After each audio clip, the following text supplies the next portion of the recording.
രണ്ടാമത്തെ ദിവസമാണ് പോണ്ടിച്ചേരിയിൽ. ഇന്ന് ഞങ്ങൾ നിങ്ങളെ പുതിയൊരു സ്ഥലത്തേക്ക് കൂട്ടിക്കൊണ്ട് പോവുകയാണ്. ഞങ്ങൾ ഇവിടെ നിന്ന് ഒരു 12 കിലോമീറ്റർ ദൂരത്താണ് ഓറോവിൽ എന്നുള്ള ഒരു സ്ഥലമുള്ളത്. അത് കാണാനാണ് ഞങ്ങൾ ഇന്ന് പോകുന്നത്. ഓറോവിൽ പിന്നെ എക്സ്ട്രാ കുറേ ബീച്ചസ് ഒക്കെ ഉണ്ട്. ഞങ്ങളിപ്പോൾ ഓറോവിലെത്തി. ഞങ്ങൾ പാർക്കിംഗ് ഏരിയ നിൽക്കുകയാണ്. 150 രൂപയാണ് കാർ പാർക്കിങ്ങിൻ്റെ. ഇന്നത്തെ ഒരു പ്രത്യേകത എന്ന് പറഞ്ഞാൽ ഇന്ന് ഞായറാഴ്ചയാണ്. ഇന്ന് ഇവിടെ ഉച്ചവരെ മാത്രമേ വിസിറ്റേഴ്സ് അലൗഡ് ഉള്ളൂ. ഡേ 2 ഫസ്റ്റ് വ്യൂ പോയിന്റിലാണിത്. ഞങ്ങൾ അകത്തോട്ട് പോവുകയാണ്. അങ്ങോട്ട് ചെന്നിട്ട് ഇവിടുത്തെ വിശേഷങ്ങളെല്ലാം നിങ്ങളോട് പറയുന്നതായിരിക്കും. നല്ല തിരക്കുണ്ട് ഇവിടെ. കംപ്ലീറ്റ് കാറുകളാണ്. ഇവിടെ നിന്ന് ഏകദേശം 1.5 കിലോമീറ്ററോളം നമുക്ക് നടന്നു പോകേണ്ടി വരും. ഇവിടെ അത്യാവശ്യം എല്ലാ സൗകര്യങ്ങളും ഉണ്ട്. ബ്രേക്ക്ഫാസ്റ്റ് കഴിക്കാം. നമുക്ക് ആവശ്യമുള്ള അത്യാവശ്യമുള്ള എല്ലാ സാധനങ്ങളും നമുക്ക് ഈ ഓറോവിൽ ലഭ്യമാകുന്നതാണ്. ഞങ്ങൾ മുമ്പോട്ട് പോയിക്കൊണ്ടിരിക്കുകയാണ്.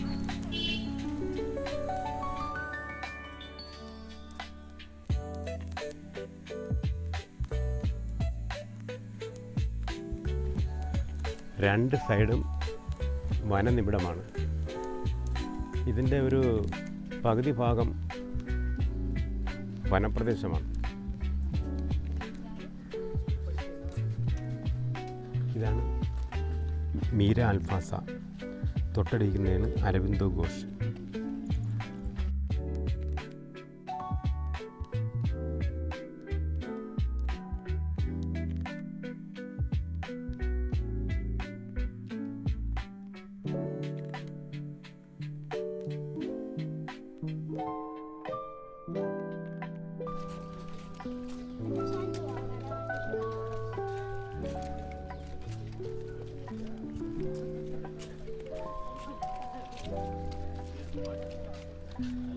ഇതാണ് ഇൻഫർമേഷൻ സെൻറ്റർ.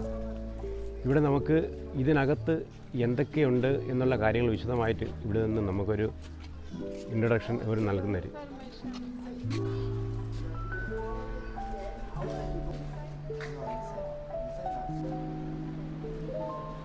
നമ്മൾ ഓറോവിലിൻ്റെ ഇൻഫർമേഷൻ സെൻറ്ററിൽ എത്തിയിട്ടുണ്ട്. നമുക്ക് ആവശ്യമുള്ള എല്ലാ കാര്യങ്ങളും നമുക്ക് ഇതിൽ നിന്ന് മനസ്സിലാക്കാൻ കഴിയുന്നതാണ്.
നമ്മുടെ നാടിൻ്റെ തൊട്ടടുത്ത് ജാതിയോ മതമോ നിറമോ വലിയവനെന്നോ ചെറിയവനെന്നോ വേർതിരിവില്ലാത്ത സർവ്വ മനുഷ്യരും സമഭാവനയോടെ കഴിയുന്ന ഒരു സ്ഥലമുണ്ട്, ഒരു സോഷ്യലിസ്റ്റ് നഗരം.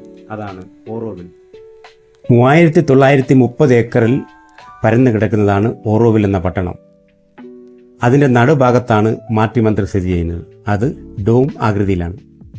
ഈ പ്രദേശത്തെ 3ആയി തരംതിരിച്ചിട്ടുണ്ട്. സമാധാന പ്രദേശം, city zone and green belt. ഇനി ഈ സിറ്റി സോണിനെ തന്നെ 4ആയിട്ട് തരംതിരിച്ചിട്ടുണ്ട്.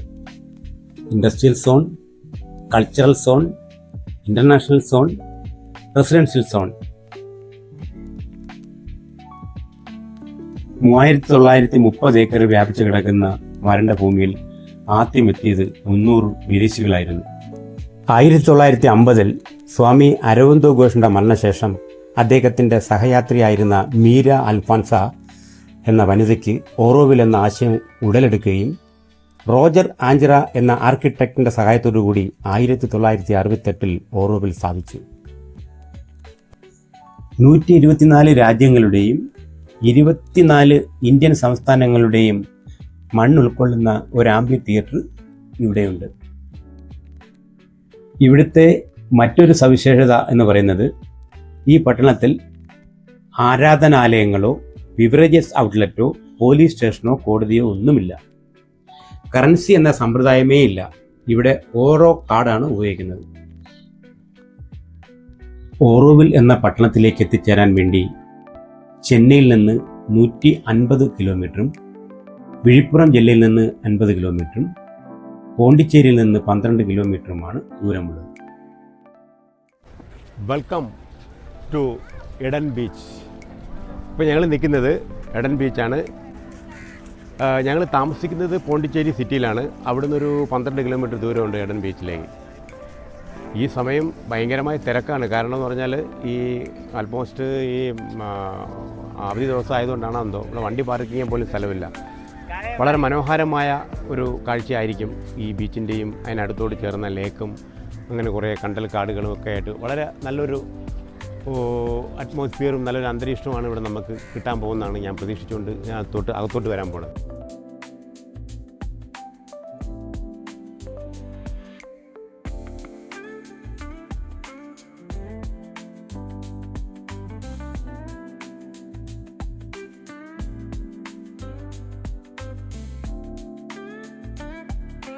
വളരെ നല്ല രസമുണ്ട് ഈ കാഴ്ചകൾ. ഞങ്ങളിനി കടലിൻ്റെ ഭാഗത്തോട്ട് പോവുകയാണ്. കൂടെയുള്ളതെല്ലാം മുമ്പോട്ട് പോയിട്ടുണ്ട്. അങ്ങോട്ട് പോവാം.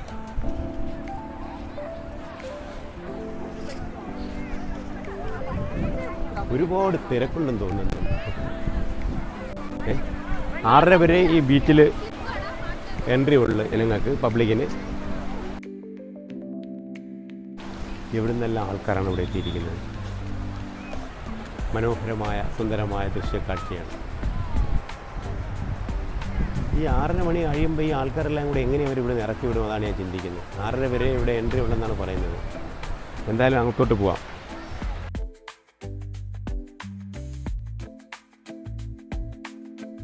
കടല് വളരെ പ്രക്ഷുബ്ധമായി കിടക്കുകയാണ്. ജനങ്ങളും അത്രത്തോളം ഉണ്ട്. ഇവിടെ ഈ കോസ്റ്റ് ഗാർഡ് വളരെയധികം സ്ട്രിക്റ്റായിട്ട് ആൾക്കാരെ നിയന്ത്രിച്ച് അകത്തോട്ട് പോകാതിരിക്കാൻ വേണ്ടി നിയന്ത്രിച്ചുകൊണ്ടിരിക്കുകയാണ്. ആ കാണുന്ന ഒരു ഹഡ് കഴിഞ്ഞ പ്രാവശ്യം വരാൻ നേരത്തെ ഇനി മുകളിലായിരുന്നു. ഈ വെള്ളം കയറി എനിക്ക് തോന്നി ഈ വെള്ളം കൂടുതൽ കൊണ്ടാണ് എന്തോ അതിനെ എടുത്തങ്ങ് സൈഡിലാക്കിയതാണ്. അതാ ഇനി വെള്ളം കയറിയത് കൊണ്ടാണോ എന്നറിയത്തില്ല. നല്ല ജനക്കൂട്ടമുണ്ട്. ഇത് ഒരു നമ്മളെ ഗോവയിൽ കല്ലങ്കോട് ബീച്ച്, മറീന ബീച്ച് പോകുന്ന അവിടെ പോകുമ്പോൾ ഉള്ള ഒരു അത്രത്തോളം ജനബാഹുല്യമാണ്. ഇവിടെ സാധാരണ ഈ സമയത്തൊന്നും ഇവിടെ അത്രയേറെ ജനങ്ങൾ ഉണ്ടായിട്ടതായിട്ട് എനിക്ക് അറിയത്തില്ല. ജനങ്ങൾ വളരെ കുറവായിരുന്നു. ഇപ്പോൾ ഒത്തിരി ജനങ്ങളുണ്ട്.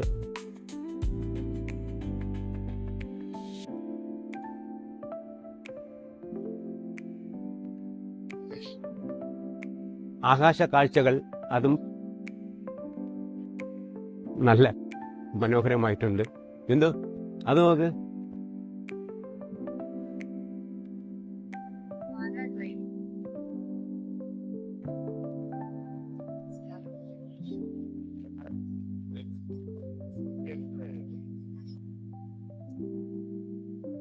കുട്ടികളുടെ അവരുടെ ലോകത്ത് നിന്ന് മത്തിയായിട്ട് മണ്ണ് വാരി കളിക്കുകയാണ്.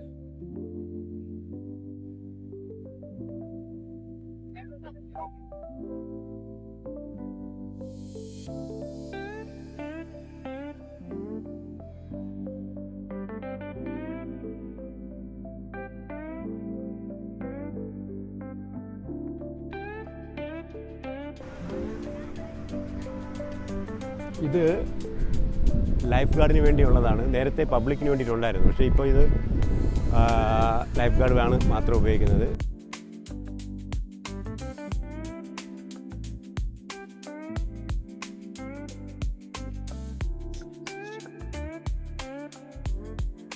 മറ്റ് ബീച്ചുകളെ അപേക്ഷിച്ച് ഈ ബീച്ചിൻ്റെ പ്രത്യേകത എന്ന് പറഞ്ഞാൽ സ്ഥലം കുറച്ചേ ഉള്ളൂ, പബ്ലിക്ക് കൂടുതലുമാണ്.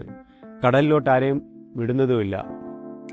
ഈ കടലിൻ്റെ സമീപത്തുള്ള മണ്ഡപമെല്ലാം പൊളിഞ്ഞ് ഒരു ഇതായിട്ടിരിക്കുകയാണ്. കാരണം പണിയുടെ അത്ര വൃത്തിയായിട്ടുള്ള പണി വർക്കായിരിക്കത്തില്ല. അതാണ് ഈ കൺസ്ട്രക്ഷൻ്റെ കുറവായിരിക്കണം ഇവിടെ എല്ലാം ഇടിഞ്ഞ് പൊളിഞ്ഞിരിക്കുന്നത്. അതതിന് അമിതമായ മഴയുടെ ദൂഷ്യം കൊണ്ടാണോ എന്നും അറിയില്ല.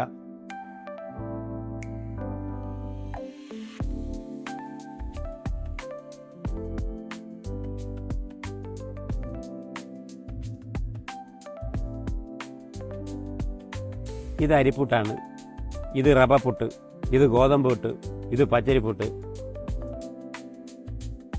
ഈ എല്ലാ പുട്ടും കൂടെ തൂക്കിയെടുത്ത് കൊണ്ടുപോകാം സെൻറ്റർ.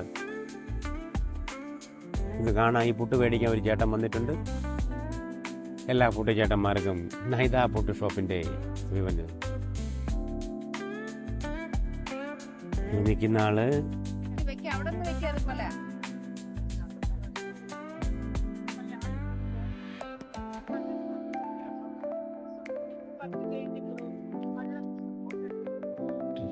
ട്രാവൽ പിള്ളേക്ക് എണീക്കാൻ വയ്യ കുത്തിയിരുന്നിട്ട്.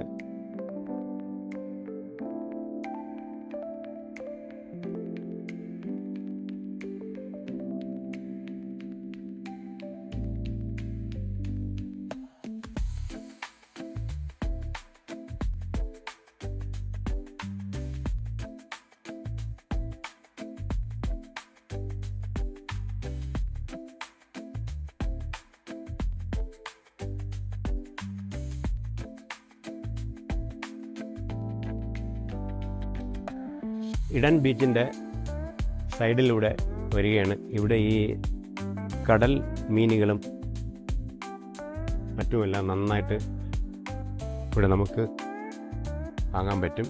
ഇവിടെ മീനില്ല, നമുക്ക് അങ്ങോട്ട് പോകും, അവിടെ നിന്ന് മേടിക്കാം.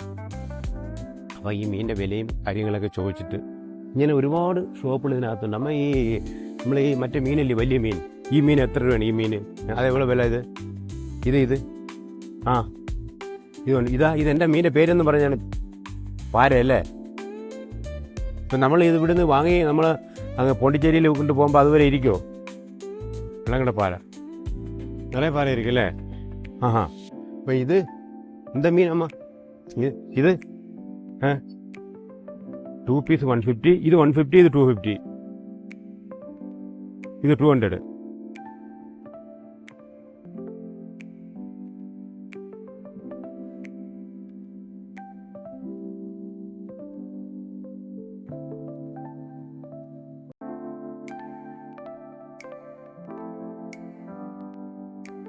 ഏയ് തമ്പി, ബലൂൺ ഇങ്ങനെ സൈഡിൽ വെച്ചിട്ട് ഒരു റൗണ്ടെങ്കിലും കൊണ്ടില്ലെങ്കിൽ പ്രശ്നമാണ്.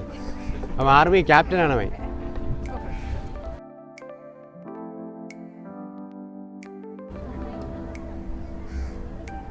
കണ്ണി കൂടെ, ആ ഹോളിൽ കൂടെ നോക്കാൻ പറ, ആ ഹോളിൽ കൂടെ.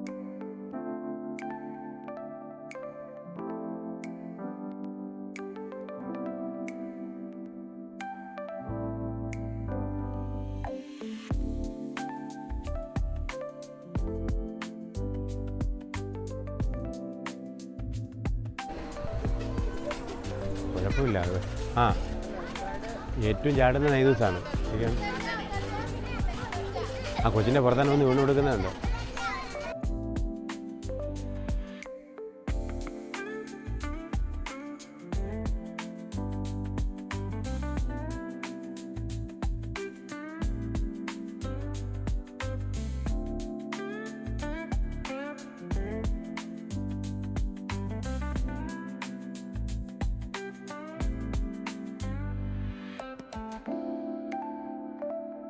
കായലിൻ്റെ തിര ചെറിയ തിരയിൽ ഇങ്ങനെ കരയ്ക്കടിഞ്ഞ് വരികയാണ്.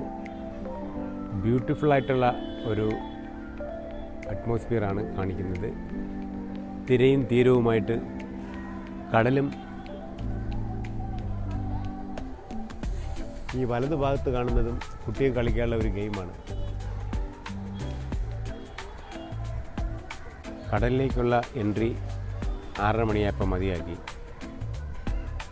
ഇനി സമീപപ്രദേശത്തുള്ള കച്ചവടക്കാരും അനുബന്ധ ആൾക്കാരുടെയും സമയമാണിപ്പോൾ. ഒരുപാട് പേര് ഇവിടെ വന്നിട്ടുണ്ട്.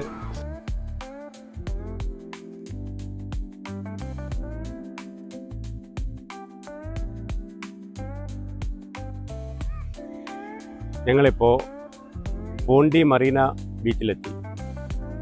പോണ്ടിച്ചേരിയിലെ ഏറ്റവും നല്ല മനോഹരമായ ഒരു ബീച്ചാണ്. ഇപ്പോൾ സമയം ഏകദേശം 6:45 മണിയായി. തിരക്ക് കുറഞ്ഞിട്ടുണ്ട്. ഇനി അകത്തോട്ട് പോവുകയാണ്.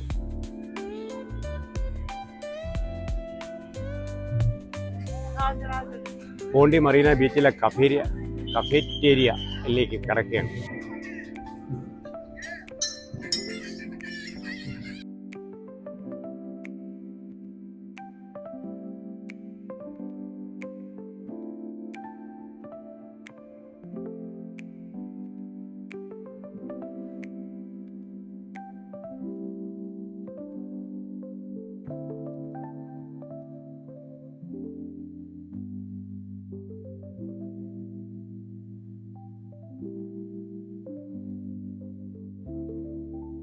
ഈ പോണ്ടി മറീന ബീച്ചിന്റെ പ്രത്യേകത എന്ന് പറഞ്ഞാൽ മറ്റ് ബീച്ചുകളെ പോലെയല്ല, നല്ല വൃത്തിയാണ് ഇവിടെ.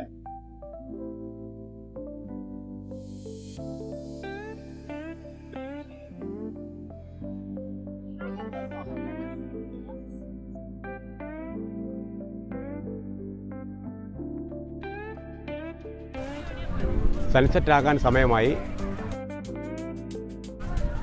സൂര്യൻ ഇങ്ങനെ അസ്തമിച്ചുകൊണ്ടിരിക്കുകയാണ്.